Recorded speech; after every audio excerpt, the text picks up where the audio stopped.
Happy New Year. Jeez.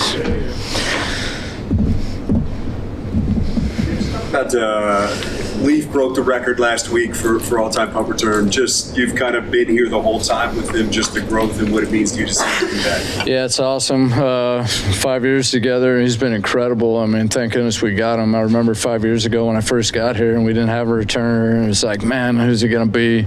And the pro scouts came down to my office and said, hey, what do you think about this guy? I'm like, man, I'd take him in a heartbeat. So it was great. I mean, they did a great job of finding him. He's obviously done an incredible job. And a huge part of it's the returner by himself. That being said, there's obviously been a number of good players around him that have played hard and helped him out. So it's good. You hate to see him break the record on a game we lose. You want it to happen on a game you win, ultimately. So that was too bad. But, yeah, I'm happy for him. There couldn't be a better person to have that or get that done. Feels like this year, more than any, he's fielded a lot of punts inside the 10. Is that something where, like, he's just kind of earned the right to make his own judgment, or do you? Yeah, I know that. I think that comes up, well, not really with me, but probably more in the outside world. Not that I read or pay attention to a lot of it, but yeah, I think people have sometimes an issue with the fact that he fields the ball and he gets tackled right away. I see it as if he gains 4 yards, that's 4 more than we would have had if he fair caught it. I know that, like, a lot of the analytical websites, that they frown upon that. They take return yards as kind of a metric. I really don't value return yards nearly as much as, like, I value total yards. I value net, and any way you can reduce the net is good. So anyway, yeah. Now, that being said, like in the last game, it was at the end of the half there, and it was a position where we didn't want to take a chance catching the ball, getting hit, contact, 26 seconds left in the second quarter, I think it was.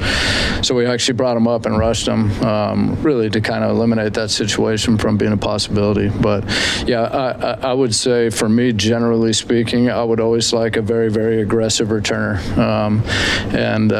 I mean, knock on wood, but obviously we've been great with the ball. He hasn't turned the ball over since he's been here. So I guess the issue is more with, like, when it's that deep into the end zone, like, maybe you are getting a net negative. Yeah, I think we hit on that a couple of years back too, and it was like, yeah, well, you could always argue, well, it would have been a touchback. Well, maybe it wouldn't. Maybe they would have pinned us on the one if you let it bounce. The Vikings let the ball bounce on Fox last week, and it went out at the 1. And everyone would say that should have been a touchback, and instead of a 71-yard net, it would have been 51. And we would have given them 20 yards of field position, or they would have given us 20 yards of field position, but it didn't happen that way. So a 10-yard return in that picture would have been a 60-yard net, or 10 yards better than 70. So, yeah, it's how you look at it. You could always play that game. But, yeah, I would prefer to put the ball in our hands and be aggressive than let's see which way the ball bounces, and maybe today it'll bounce our way and tomorrow it won't. Teams play Hogan Hatton different, just as his ability to get downfield and make tackles, and maybe it's because of your the willingness to run fakes too. But do they play your long snapper different than other? I don't. Most long snappers get played fairly similarly. I mean, most guys, you only have so many guys that you can hold up. If you want to double a gunner on the outside, you're losing somebody from the inside. If you want to put all 8 guys on the inside, you can hold all 8 guys up on the inside minus the punter, and then the gunners are singled up. So you kind of got some decisions to make. Usually the long snapper is not the best cover guy, and Hogan's very good at that. That being said, if I were playing us, I'd probably rather hold up Rodriguez than Hogan. So ultimately you end up running out of guys to hold up guys. If you always put the ball on one side of the field, you could say we're not going to hold up the furthest guy away from where we're trying to go with the ball, and leave that guy unblocked or whatever, and maybe find a way to pick up the long snapper. So there's different ways to do it, I think. But I would say, to your point, or to the question, like, is he a good cover player? Yeah, I would say at his position, very good, which is definitely an asset for him and for us. What kind of value has Daniel Thomas provided since you guys signed him at the end of the summer there? Yeah, He came in mid-season or early in the season for us.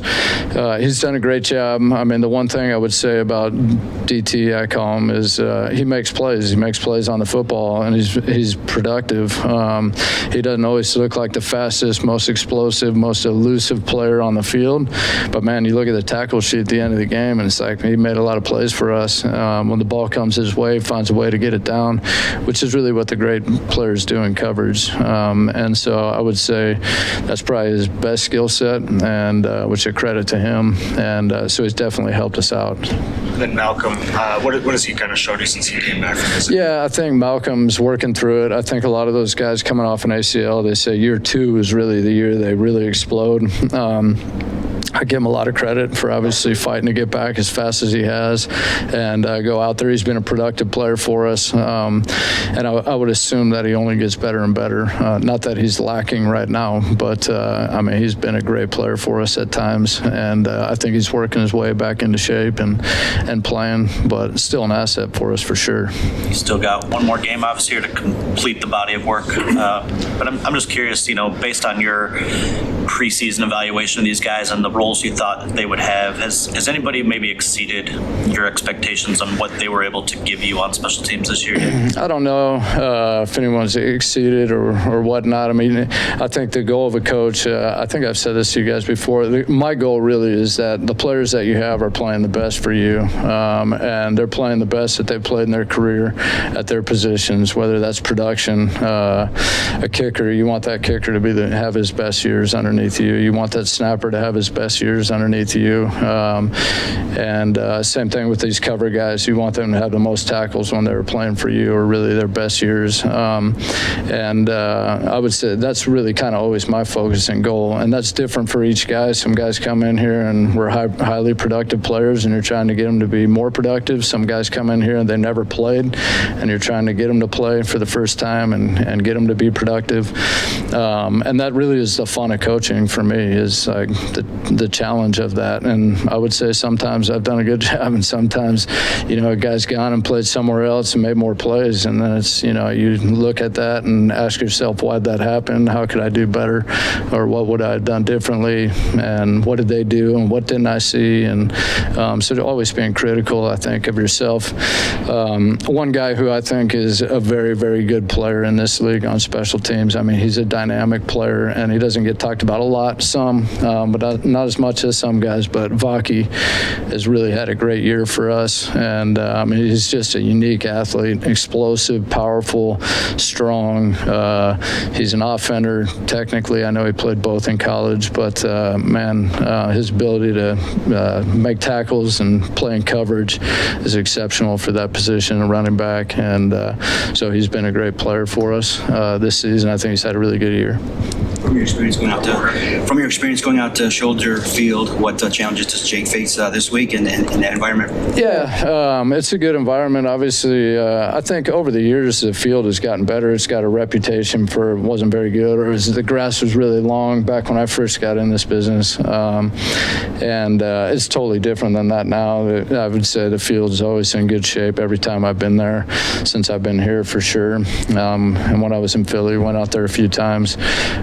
So I think that's not really an issue. I think the weather's supposed to be great for us, like 30-something degrees and 10 to 15 wind, which in that stadium is very little for this time of year. So it should be good. But I think for our guys are spoiled. I mean, we play a lot of indoor games, and it's definitely different when you go outside. We went outside. Our last game was in Philly, and I didn't think we played great in that from a specialist position. So it gives us an opportunity to go out there and have a good game, put it all together, and improve.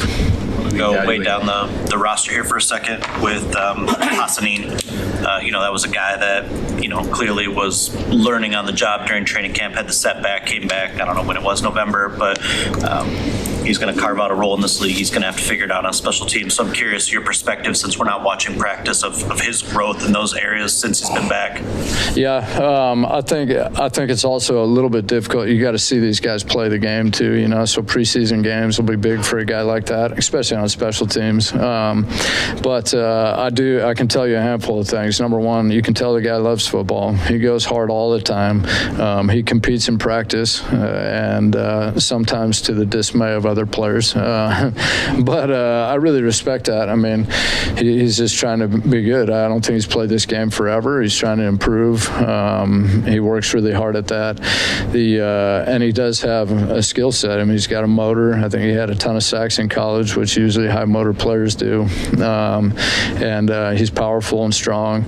And I would say for us, like Wheat's a defensive end who's ended up carving out a position for us on special teams and playing well for us. So there's kind of a model in front of him that he can look at and follow. And I think there's, especially with the new kickoff and kickoff return, there's a place for guys like that and that skill set.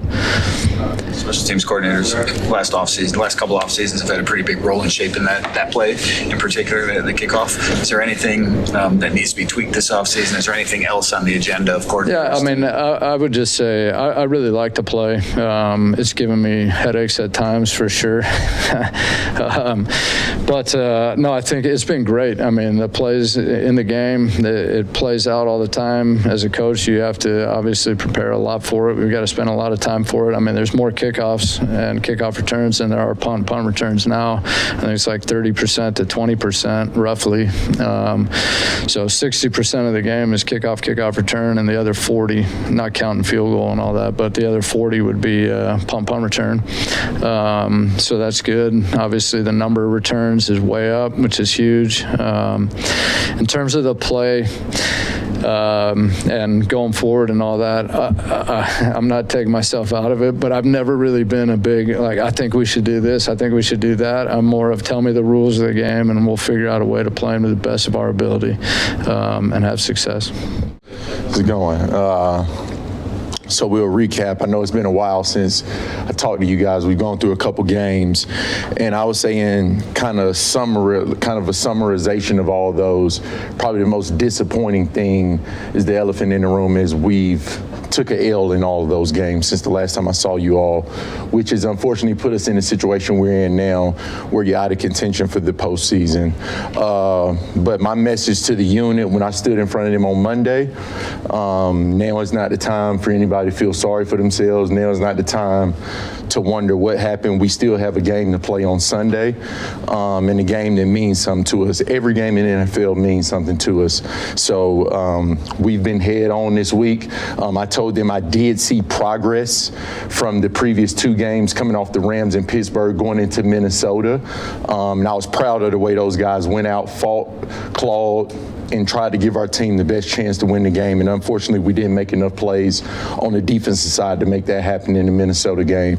But nobody's making any excuses for anything that's transpired. We put ourselves in this position, and we're also we're the only ones that can get ourselves out of it. So, yep, I'll lead off with that and let you guys start the questions from there. Curious how the injuries at safety impacted the defense. If you can sort of reflect on that, you came into the year with arguably the best safety tandem in the NFL, and those guys just didn't play a lot. So specifically with the run defense, how much impact did losing those two guys have, you think?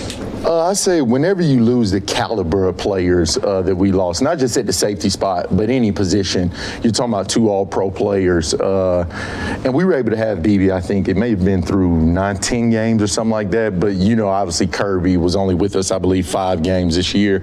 And whenever you lose an all-pro caliber player at any position, it affects you. But what I do want to do, I want to credit the guys that stepped in for those guys. I think we had about 7 different safeties start and go out and compete for us this year. In some games, those guys stepped up and played at a high level. In other games, unfortunately, we weren't able to make plays at the point of attack. And we gave up a few explosive plays than we would like to. So I'm not going to sit here and say that's the reason why this, that, or the fourth happened. But I will say whenever you lose all pro caliber players, it's going to affect you in some capacity. Speaking of that, I mean, how has that affected, I guess, the takeaways? I mean, I know that was an emphasis going into this season was to kind of make more plays on the ball. Yep. How would where do you feel like you guys are at this point in the season, looking back on it, and do you feel like you've done enough in that sense, or, I mean, is there more progress to be made? Yeah, well, I'll be honest with you. I haven't looked at it holistically from a season perspective, like in a self-scout manner, but just naturally the feel of it and things like that. I do feel like it digressed a bit towards the back end as far as getting the ball and taking the ball away in the last month. You walk away from some of them games. I mean, the Minnesota game, we were -6. In some of those games, I don't think we had a takeaway in the last couple of games, to be honest with you. And that's an emphasis. It's a huge emphasis in the game. Talk about complementary football. It's something that we've struggled with this year as a team, not just as a defense. And we're a big part of that. There's been games where the offense, the opposing defense can't stop our offense, but we can't get off the field. And then vice versa, special teams falls in line there as well. And takeaways is a huge part when you talk about complementary football. That's something I thought we started out trending at a high level towards the front part of the year, and it digressed a bit, and we had peaks and valleys here and there. But that's something you want to be on the upward trend once you hit December, January, and we haven't been able to do that. And I'm not going to pinpoint or make an excuse as far as personnel base and things like that. All these guys know the DNA and the nature of the system that we want to play here, and who's ever the 11 up and out there for us in that day, they're expected to do the same thing that Kirby and BB would do. How much, though, does that have to do with positioning? I mean, again, Kirby obviously had a real knack for it, creating takeaways. Absolutely. But, how much does that have to do with positioning and just kind of knowing? Listen, I'll be lying to you if I didn't say the deep part of the field wasn't affected with the loss of Kirby. Like, that'd be a flat-out lie. I think it's obvious to anybody with two eyes that's been around the sport, and especially around the Detroit Lions defense the past 3 years, call it. Just watch what that player's been able to do back there. Can naturally see that. That's kind of his superpower. I went back, because you go through these scales and you're like, why are we giving up these explosives? And you don't want to pinpoint it on the player. But in previous years, there's been guys beating coverage, and Kirby's been kind of the angel in the outfield where we weren't as exposed as we have been as of late. But again, not making any personnel excuses, anything like that. I believe we've put players in position, and players have been at the point of contact. The ball just hasn't necessarily bounced our way in some of those situations this year. Kelvin, I know you haven't looked at it holistically, but when you look at the season with the challenges stopping the run, with a healthy defensive line, issues in the secondary at times, the explosive plays, why do you still believe that your scheme gives this team the best chance to win? And when you kind of look at yourself, is there room for potentially drastic changes to the defense next year? No, I don't see drastic change. What I see and what I've learned in my first year on the job of calling defenses is something that me and Dan talk about every day. You start off the year, I'll be lying to you guys. Listen, I started off the year, I want to have top defense in this category, top this, top that, top that. And you get caught in these statistical things that means nothing if you're not winning football games. This league is about adaptability. And you can have a system all you want, but it's whatever dictates that week is necessary to win the football game. And that's predicated on a lot of different variables. You talk about the offense that you're facing. You talking about the personnel that's at your disposal that week. It's a lot of different variables. And my job has been, and I believe we have done as a defensive staff, week to week, what is it going to take to stop this offense? And more importantly, what is it going to take for us to play complementary football and win this football game? I believe we have a very versatile system here where we're able to adapt and adjust on the run. And I believe that not only myself, but my staff and these players have done a good job. Listen, the ball hasn't fell our way. I understand where we're at with 8 losses and out of playoff contention, but I'm not going to sit up here and say there needs to be a drastic change and this didn't work, that didn't work. There were weeks we played at a high level with the exact same system, and there was weeks that we didn't. And after this game, we'll go back and look at that in totality and find out the real whys behind that. What does the self-scout process look like for you, Shep? What is your plan? I respect you got a game here left, but once you get to that offseason, what is your kind of big scale approach to evaluate yourself and the unit? Yeah, no, that's a great question, Justin, because I don't think a lot of people throw the self-scout word out, but what does that entail, so to say? So when you go through the course of the season, so to say, you have these categories, and each position coach on your staff's predicated for a certain category. Like, for instance, you got the run game, it's Casey Rogers. You got play action pass boost, that's Sean Deion Hamilton. Well, in my learning progression as a position coach going through it, the best way I look at it is those kind of guys, that's their superpower, that's their baby, that's their category. Well, you go into the offseason, and first thing first, just like I'm going to be analyzed and critiqued and all that and evaluated, I have to evaluate my staff. And then us as a staff have to evaluate the players. Well, how do you do that? You pull these categories and you evaluate. The first thing I'm doing is pulling the explosives, because that's been unacceptable this year. We're in the bottom tier of the league in that category, and that is number one to playing at a high level on defense and offense, is the explosive gains in the game and the ability to minimize them. So that's number one. And then within that, what is the cause of it? And for me, I have different categories. Is it something schematically that took place where we're getting attacked schematically? Okay. Is it a lack of understanding of the system? A player has repeatedly not been in position on certain plays. And then it's the player. Is the player in position? Is he at the point of attack? And is he losing? And if that's the case, how many times?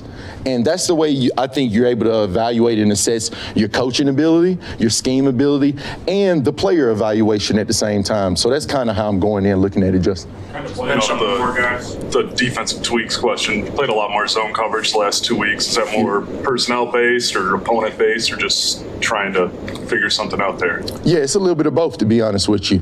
Like I said, you go in the season, you go in the system with a quote-unquote system. The good thing that I've been involved in here is a kind of evolving system. Started out first year in a true 3-4, then we went to a hybrid kind of over front in 2022, then jumped back to kind of a blend of both worlds. So I've been exposed and have a lot of knowledge in all type of systems, and what we've created here collectively is a system where we're able to adapt and adjust on the run week to week. And I'll say again, I believe we've done that.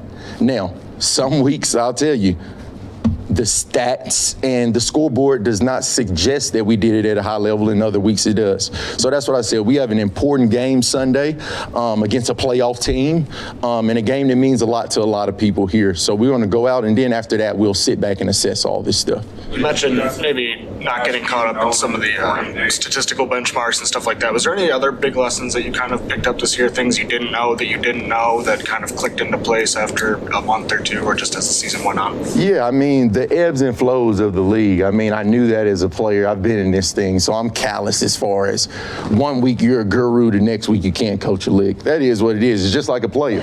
1 week he's an all-pro player, the next week he missed 2 tackles, that player shouldn't be out there. That comes with the nature of our profession. You're in the microscope all the time. That's okay. The things that I truly learned, to be honest with you, is in the flow of a game and having to adjust on the run. Like, say you go into a game and this is what we're doing. Well, you can't be hard-headed. If you get in that game and that's not working, then what? You get to halftime and kind of things aren't going the way you like, then what?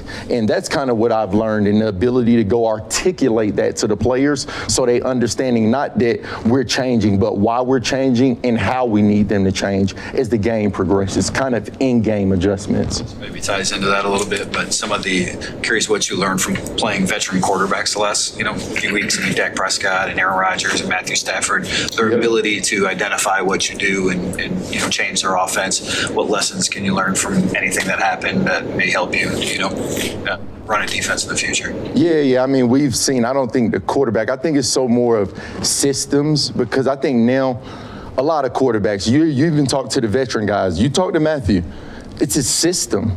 Like it's not about, you don't get caught up in, now you have certain receivers and things like that week to week that can absolutely wreck the game. But you can't go in a game or a week scared or like, oh, this quarterback's a veteran and he's going to be able to see the defense. It's the National Football League. these offensive coordinators nowadays are scheming things up predicated on the system, and they're telling the quarterback where to go with the football. Now, the higher the level, the higher the caliber quarterback, obviously that's kind of a no-brainer statement that they're going to be able to see it a little faster, but it's just the adaptability within and understanding, first and foremost, what do your guys do well? And then going into the game and not getting caught up in, oh, I'm going to try to get so guru-y against this veteran quarterback to where it's a detriment to my players. I want to make sure as long as my players are playing fast, in position at the point of attack, that's coaching to me, not trying to be this mastermind guru and trick everybody every play. Shep, I know you guys were able to limit Aaron Jones last week. He got the touchdown, but limit him under 3 yards per carry. Yeah. Now you're preparing for DeAndre Swift, a guy that you've seen for a couple of seasons. Absolutely. How have you seen him grow as a running back over the past couple of seasons, having a career year? And what challenges does he pose this week? Swift, man, I have the ultimate respect for that player, a player that's trending up in, what is this, his 6th year in the league, I think 6th, 7th year in the league, I believe this is for Swift. I see a player that's determined to run hard. He's running behind his pads right now. I think Swift got this kind of quote-unquote stigma of this shifty, elusive running back, and people forgot how strong this player is. What I see is a two-headed monster over there, him and Kyle, the rookie, that's doing a phenomenal job out of Rutgers. Like, these guys are running behind their pads. They have a very sound system where they're going to try to attack you week to week. The run game changes week to week, and you see it. It's a very game plan specific, oriented offense in totality. That's who Ben is as a play caller. But I give credit to both of those backs. I mean, my man EB over there, he's done a damn good job with both of those guys, and you can tell it's an emphasis on the toughness of it. Forget the flash and all that. There's a toughness nature of the way those two guys are running the ball right now. Looking forward to this game. Going against Ben and Dennis Allen. Obviously worked with both of them, but the defense is playing really good, and because they're creating a lot of turnovers. They're number 1 in the league. So, that's a big emphasis, which we've been doing a pretty good job until last week, but our guys are going to be on top of that, and they're playing at a high level right now, offense and defensively. They're doing a really good job. Dennis is a great coach. He does a good job with his scheme and everything, so we're looking forward to this challenge. You made the job that Ben's done over there, just seeing where they were at the beginning of the year to seeing where they are now. He's done a great job. I mean, Ben's a great coach. He sees what he has, and he plays to their strengths. But they've been creating turnovers. They've been running the ball. That's a good combination going into the playoffs. If you can do that, you can win a lot of games. We'll see what it looks like when we go out there with you in a few minutes, but you were down 5 offensive linemen yesterday. You didn't have enough to make 2 full groups. Like, what are the challenges of practicing when there's that many bodies missing? Next man up. I mean, this gives other guys opportunities. Everybody's got this little bug that's going on, so they're in the walkthroughs and everything else, so at least they're getting that.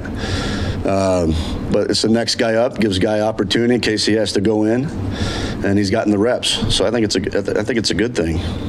You spoke about the ball dominant formula. What's that? You spoke about the ball dominant formula that the Bears with their ball dominant formula, the takeaways and plus, being able to run the football. I mean, obviously, with the 7 of the losses you've had fewer than 100 rushing yards. Yeah. I mean, how hard has it been to implement that for you just because of, not talking about getting the run game? Yeah, getting the run game. Yeah, it's been difficult, because then you become a passing offense, which, we can do that, but you don't want to live on that, so it's been a work in progress, obviously. I think it's like with Chicago, I think we can get after these guys a little bit. I really do. They're giving up, almost 5 yards a carry. So I like our chances there with this defense. So I like the matchup here. I mean, I liked it the first game, and but yeah, I mean, it's always been a big emphasis every single week, the run game and trying to get it going. And sometimes you get behind the 8 ball and you got to throw it, and sometimes you don't get the right looks, and sometimes we just ain't executing. We all have our hand in all this, so it's just a little bit of everything. It's frustrating, yeah, it is. All you can do is just keep working and try to improve. John, I don't know if we'll get you next week or when we'll get you next, but Yeah. got to ask just about your future. What do you think it holds? What would you like to do in 2026? Well, I like to be here. Yeah. So, I love it here. I love Dan. I love the organization. It's my home. That's all I'm thinking about is Chicago right now. So, and whatever happens, happens. Listen, I've been in this business for a while, so I'm proud of the things I've done. So, there's a lot of things that I got to improve on. And so, whatever happens, happens. But listen, my main focus is just Chicago right now. That's all I'm thinking about. And that's all I ever do. I live in the moment. I always have. And then whatever happens, I just march on, just like I've always have. That's my attitude with everything. So. Would you like to call plays again? Sure. Yeah. Sure. Whatever it takes. You know what I mean? I would love to do that. Wherever that may be. So. I love doing it. I love putting the game plan together. I love all that. I mean, I'm still doing the same stuff that I was when I was calling the plays. But yeah. I guess I should ask, is that a prerequisite for staying here, though? Like, No. is that part of? No, it's not. No, absolutely not. Listen, I told you guys before, I'm a team player, man. I'll do whatever it takes at this point in my career. Whatever Dan wants, I do. So I'm here to help him, help this team win. And that's what I've done. I'm proud of some of the work that I've done, obviously. So that's kind of where I'm at with that. You guys are still scoring a ton of points, obviously. So you guys are still scoring a ton of points as an offense. What did you learn the last 8 weeks that will help you, whatever your role is, going forward, whether it's calling plays or? I just the status quo. You know what I mean? I'm heavily involved in the passing game. I love the personnel that we got. I love this organization and the coaches and everything. We do a great job working together, putting this all together. We have great players. It's really fun to put game plans in passing game. You know what I mean? It's fun. I have a blast doing it because you got a lot of weapons, and it's pretty cool. And then we come up with something new. The guys don't even blink.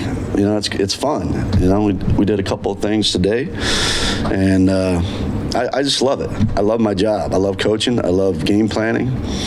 I love everything that goes into it, and then watch it on Sunday. You know what I mean? It's a real cool thing. Is there anything you've learned from Dan specifically about how he's called plays and how he views offense during the time since he took over? Yeah, it's just certain ways of how to, put the run game with this and that, marry it up so it all looks the same. Tendency-wise, maybe down in distance, those types of things. I've learned that. Those are the kind of things I got to work on. And, we'll look at the off season and I'll just keep going like I'm the coordinator and calling plays and try to improve. And, it's like I said, I'm going to do whatever it takes, but I'm going to keep going like I'm going to call the plays. And if that doesn't happen, fine. I'm okay with that. A lot of people on this side look at the offensive line and say that's sort of the reason for some of the offensive struggles when it's hit some of those patches of inefficiency. Yeah. How do you view the play there and reflect back? Was Frank's the loss sort of the root of all those problems? The number one thing you want is continuity, right? And when you don't have that on the offensive line, that's part of the problem. That ain't all the problem. It's it's a little bit of everything. It really is. But it does start up front.